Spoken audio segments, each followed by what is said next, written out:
Jonathan Gavoni here of DraftExpress.com. We're here with Bryan Colangelo, the president and best dressed GM in the NBA. I don't know about that. How's it going tonight? Well, here we are on the cusp of another NBA draft lottery. Came here a couple years ago. Was fortunate enough to win that. Walked away with the #1 pick. Was selected Andrea Bargnani, and things worked out well. So, here I am again. No pretense, no expectations. If it happens, it'll be a great thing. Obviously, it'll be a franchise-changing move for someone here tonight. So, wish everyone luck, and we're about to walk in to the proceedings. What does tonight represent for an NBA franchise?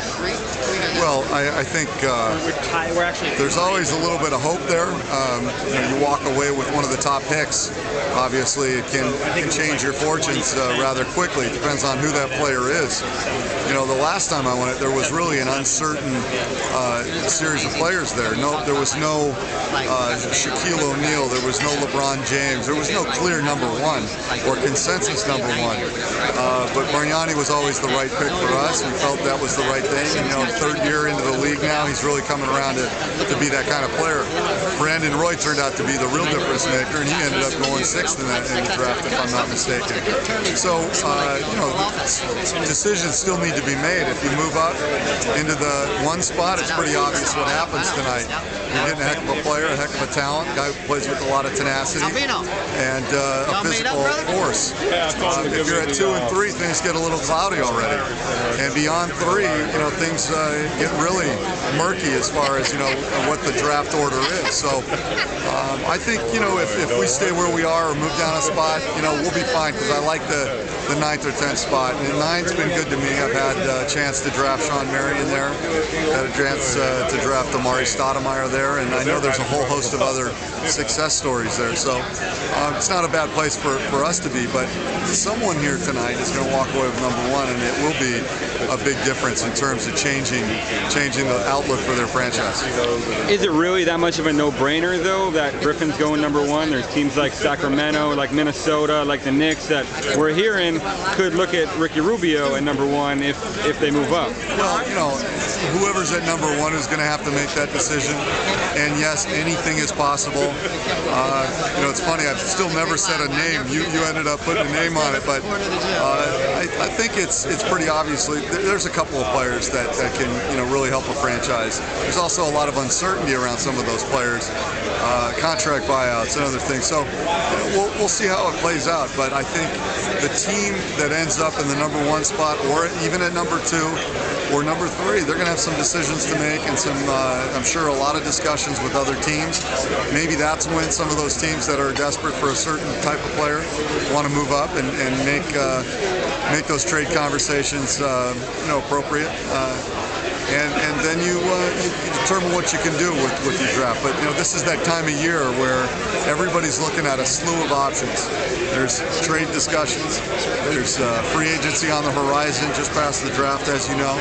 So this is just one piece. It's one part of a slew of things that can happen here. So it's interesting time, and it's a fun time because there's a lot of things. But there's other places I'd rather be. I'd rather be playing in the playoffs right now.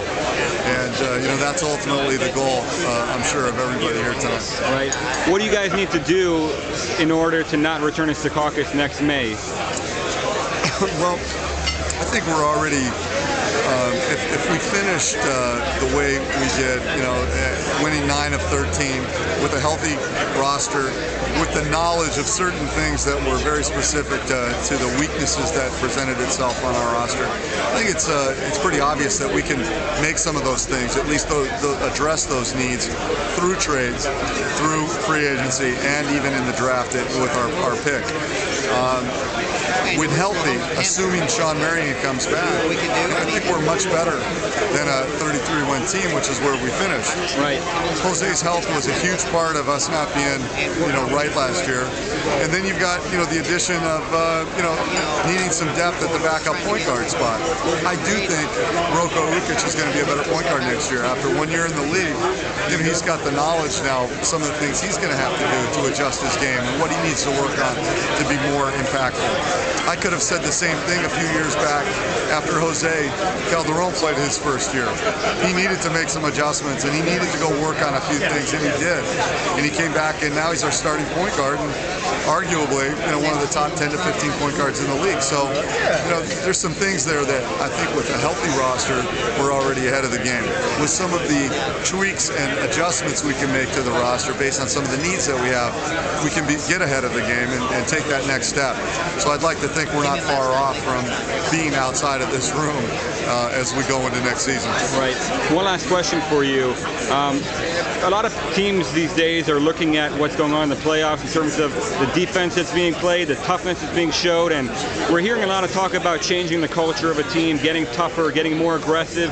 Is that something that the Raptors, you think, need to address this summer? Clearly, we talked about it post-mortem. When the season was over, we talked about needing to get more physically and mentally tough. And you can teach some of that, but players have to have it from within. So, suffice it to say that we're looking to add that, whether it's in the draft or the other options that we've talked about. But clearly, there's always an increased intensity when the playoffs come around.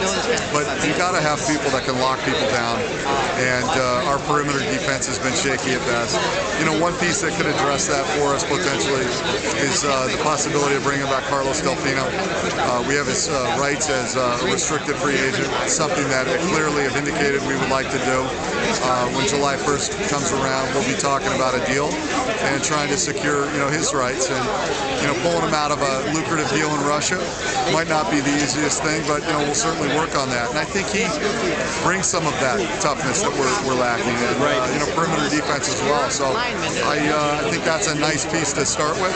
But we've got a lot more things to do, and we've got some time to carry it out. But this is a time where the clock moves a little bit quicker than it normally does. Right. So we've got 5 or 6 weeks here to put together our moves and go forward.